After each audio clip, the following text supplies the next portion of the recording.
Jau 4. gadu Madonas novadā norisinās akcija Palīdzēsim skolas sommai, kuras mērķis ir palīdzēt trūcīgo ģimeņu bērniem sagatavoties skolai. Šogad akcijas primārais uzdevums ir atbalstīt tos bērnus, kas vēlas mācīties mūzikas, mākslas, sporta skolās un brīvā laika pulciņos, tomēr finansiālu apstākļu dēļ nevar to atļauties. Pagājušā gada septembrī par 75% samazinājās šis finansējums interešu izglītībai.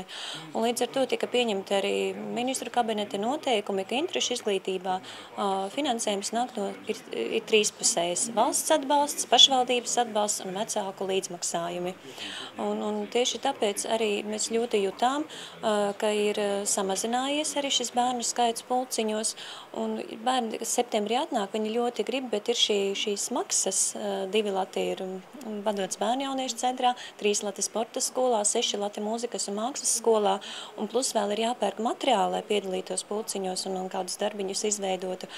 Līdz ar to mēs jūtam, ka šis bērnu skaits samazinās, bet tajā pašā laikā redzam, ka bērni labprāt gribētu piedalīties. Jāpiezīmē, ka šogad Madonas novadā ir krasi pieaudzis trūcīgo un maznodrošināto ģimeņu skaits, kam nepieciešama palīdzība, lai tajās augošie bērni veiksmīgi uzsāktu skolas gaitas.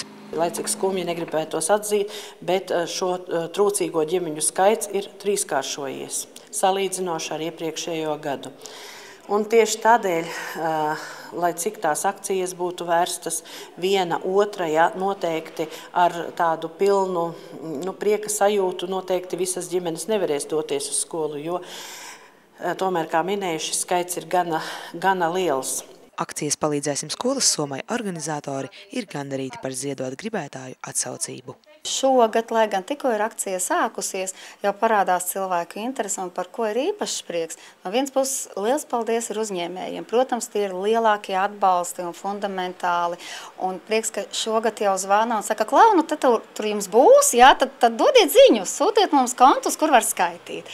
Un savukārt ir vēl īpaši, ka iedzīvotāji, es arī gribu īpaši aicināt, ziedot latu, ziedot 2 latus. Arī tas ir labi. Un ja 100 cilvēki ziedos pa latam, tie ir 100 lati.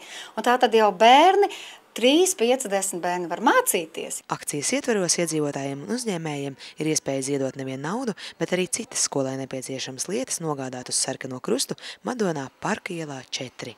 Varat nest kancelējas lietas, kas ir skolai nepieciešama vai pulciņam nepieciešama. Nesat tātad arī uz sociālo dienestu, apģērbu, apaus, sevišķi ziemā apaus. Zinu, ka problēma ir, ka nāk un prasa, vai jums nav tāds un tāds izmērs.